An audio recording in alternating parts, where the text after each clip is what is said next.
போன எபிசோட் நம்ம எதை பற்றி பார்த்தோம் அப்படின்னா, நிமி அரசனுக்கு வசிஷ்டர் கொடுத்த சாபத்தினால நிமி அரசனோட உடல் கொஞ்சம் கொஞ்சமாக அழிய ஆரம்பிச்சது.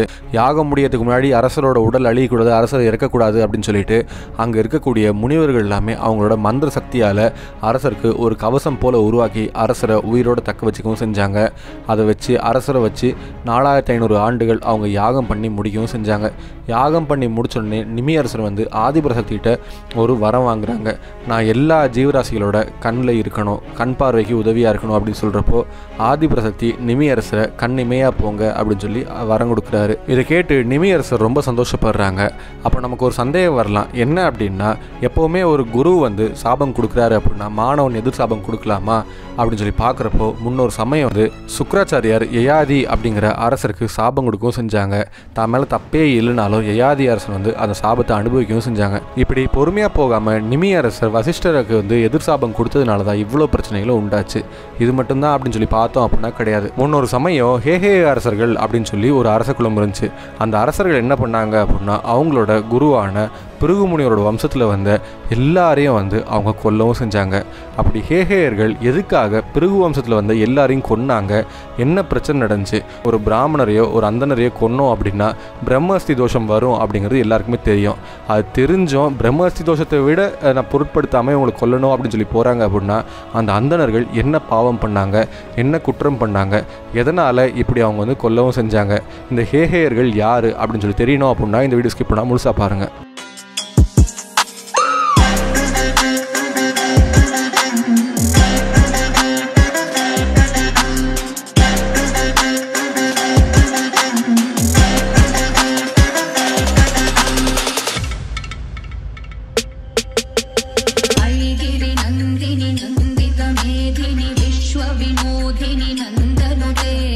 ஹேஹே அரசர்கள் பிருகு வம்சத்தில் இருக்கக்கூடிய எல்லா அந்தனர்களையும் அவங்க கொன்னாங்க அப்படின்னு சொல்லி சொன்னோம் இல்லையா.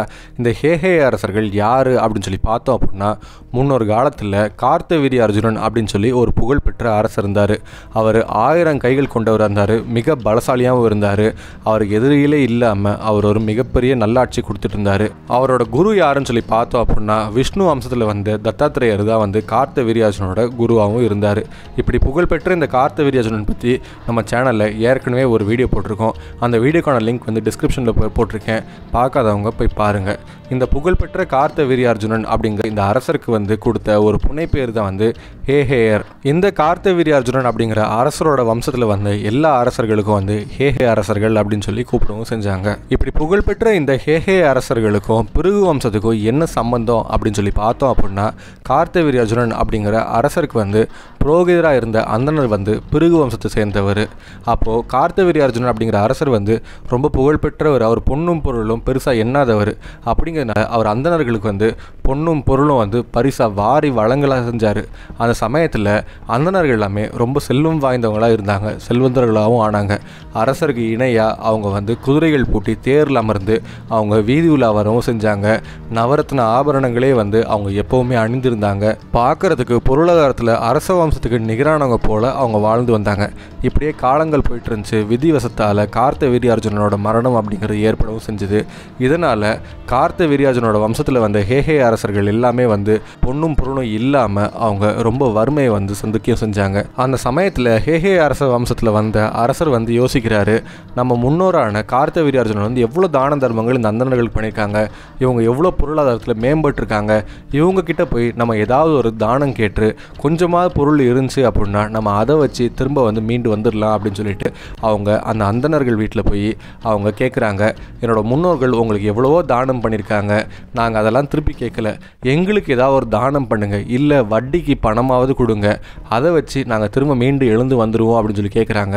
அப்போ அந்தனர்கள் சொல்கிறாங்க, நாங்களே யாசகம் பெற்று வாழக்கூடியவங்க, உங்களுக்கு யாசகம் கொடுக்கக்கூடிய அளவுக்கு எங்கிட்ட பொருள் இல்லை, அதனால் நீங்கள் போகலாம் அப்படின்னு சொல்லிட்டு அந்த இடத்துல இருந்து அந்த அரசர்களை விரட்டி அடிக்கவும் செய்கிறாங்க. அந்த சமயத்தில் அந்த அரசர் மனம் நொந்து போகிறாரு. என்னடா இது, நம்மளோட முன்னோரான கார்த்தவீர்யார்ஜுனன் எவ்வளோ தான தர்மங்கள் பண்ணாங்க, இவங்களை அரச குலத்துக்கு நிகராக பொருளாதாரத்தில் உயர்த்தவும் செஞ்சாங்க.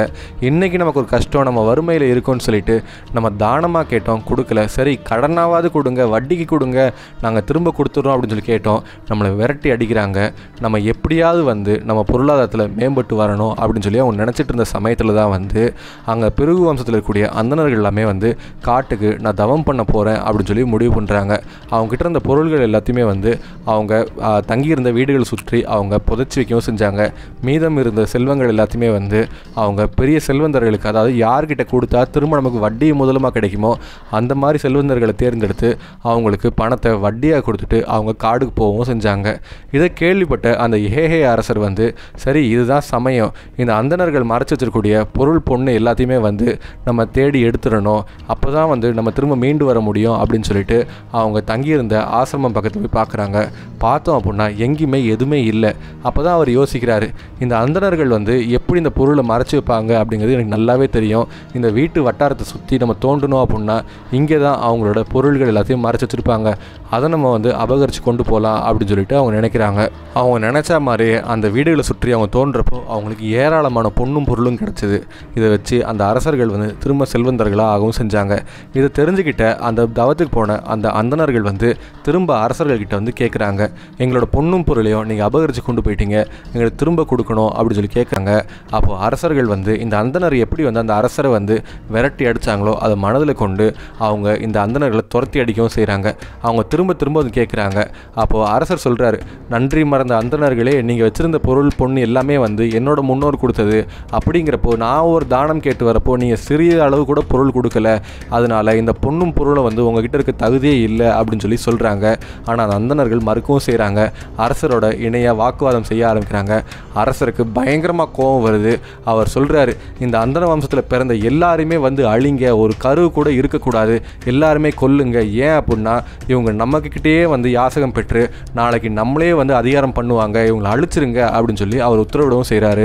அதனால் அந்த ஹேஹே அரசர் இடத்துல வந்த எல்லா அரசர்களும் வந்து அந்த பிருகு வம்சத்தில் வந்த எல்லா முனிவர்களையும் அந்தணர்களையும் வந்து அவங்க வெட்டி கொல்லவும் செஞ்சாங்க. பாரபட்சம் இல்லாமல் பெண்களையும் சரி, குழந்தைகளையும் சரி, கிழவர்களையும் சரி எல்லாருமே கொல்லவும் செஞ்சாங்க.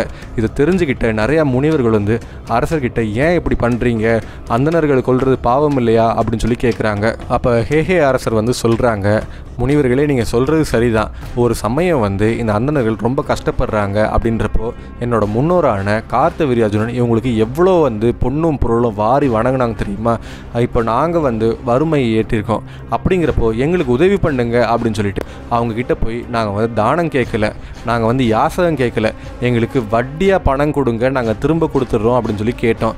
நாங்கள் வட்டியாகவும் தர்ம வட்டி கேட்கல, கால் வட்டி கொடுங்க, நாங்கள் பணத்தை திரும்ப கொடுத்துட்றோம் அப்படின்னு சொல்லி கேட்டோம். அப்பயும் வந்து அவங்க கொடுக்காம அவங்க அரசர்கள்கிட்ட இருந்து பணம் பறிக்கிறது மட்டுமே கொள்கையாக கொண்டு அவங்க பொன்னாசனாலையும் பேராசனாலையும் அவங்க எங்களை விரட்டி அடிக்கவும் செஞ்சாங்க. ஒருத்தவங்க கஷ்டத்தில் இருக்கிறப்போ உதவாத எந்த பொருளுமே வந்து அது ஒருத்தவங்ககிட்ட இருக்காது அப்படிங்கிறது சொல்லுவாங்க. அதே மாதிரி தான் இந்த அந்தணர்கள்கிட்ட இருந்த பொருளை வந்து நாங்கள் கொள்ளையடிக்கவும் செஞ்சோம். ஏன் அப்படின்னா இந்த அந்தணர்கள் கஷ்டத்தில் இருக்கக்கூடிய எங்களுக்கு உதவி பண்ணல, எங்களை விடுங்க, இவங்கள மாதிரியே இருக்கக்கூடிய அந்தணர்கள் யாராவது வந்து கஷ்டம் அப்படின்னு சொல்லி இவங்ககிட்ட யாசகம் கேட்டிருந்தா இவங்க ஒரு குண்டுமணி அளவாவது யாசகம் கொடுத்துருப்பாங்களா அப்படின்னு சொல்லி பார்த்தோம் அப்படின்னா அதுவும் கிடையாது.